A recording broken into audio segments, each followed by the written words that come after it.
Afternoon, everybody. Yes, I'm back in the kitchen, and today I'm making actually a recipe that I got from Helen Mix, a nursing assistant that was to work with me when I was a nurse practitioner at Irving Army Community Hospital here in Kansas.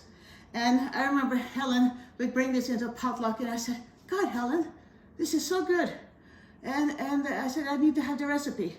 So I have sort of changed the recipe a little bit around, so it kind of be, but still I considered Helen Mix's taco soup. A couple of onions, and I used Vidalia onions from southern Georgia.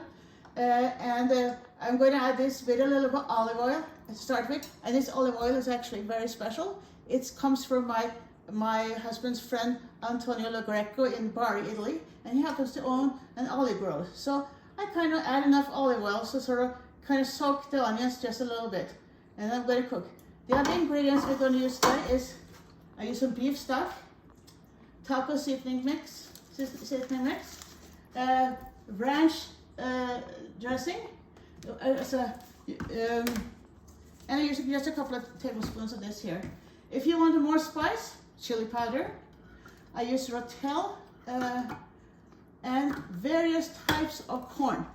And I use also corn and beans and hominy.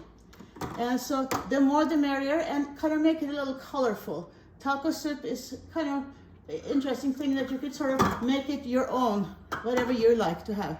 I cook the onion until it's slightly brown.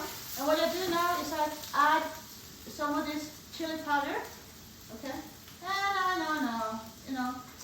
And then I add some taco seasoning mix.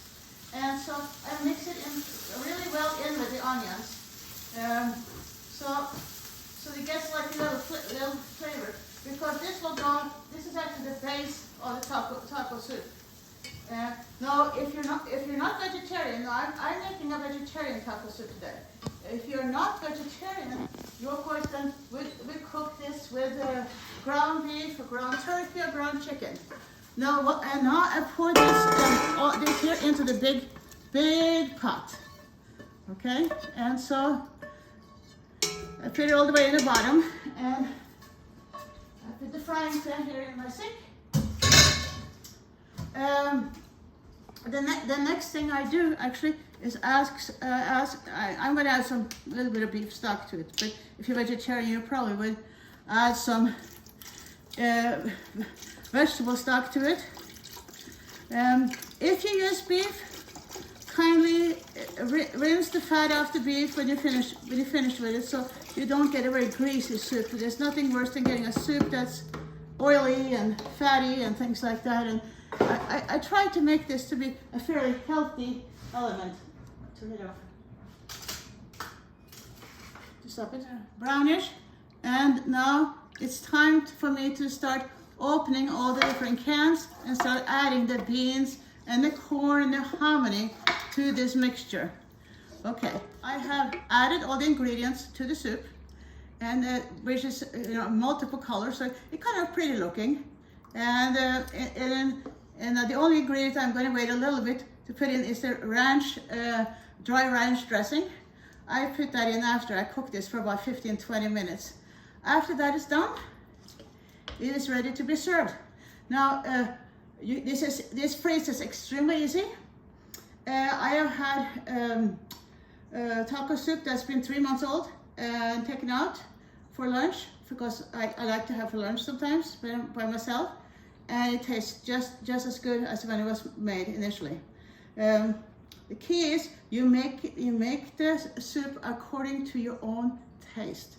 So if you want it spicier, add more taco mix, add more of any kind of chili. You're gonna say this is, of course, because I use a lot of cans, it is a little high on the sodium. I do not add any salt to this here at all.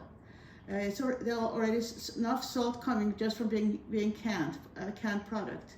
The key is this is something that's well liked by kids. I serve it with shredded cheese and some corn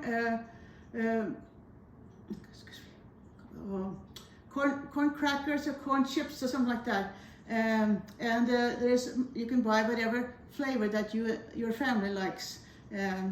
This I have today. It's a little soupy, but it's not. It's actually pretty well concentrated. And but what I really enjoy is the different colors in the product.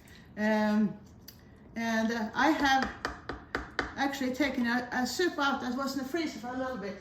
I'm taking out here and putting in my refrigerator. And this is from a soup that I made about 3 months ago, probably. Okay, I forgot to put a date on this container. And as you can see, it looks pretty much the same. Okay, only thing I need to do at this time, I heat it up. Sometimes I add a little bit chicken or beef broth to it. Not water, just a little bit of broth if you want some more flavor. And again, you can taste it to see if you want some more. In this here, I had a little bit of ground turkey. And that made it just taste a little bit different, but very good. And it's very flavorful and easy. I went up and bought some new freezing containers yesterday because I was running out, and I have made room in my big freezer for this container. This is a very big pot, but if I'm going to make it, I might as well make a whole lot. So it's also good if you have teenagers over for dinner, and they'll be easy to make. Have a wonderful day.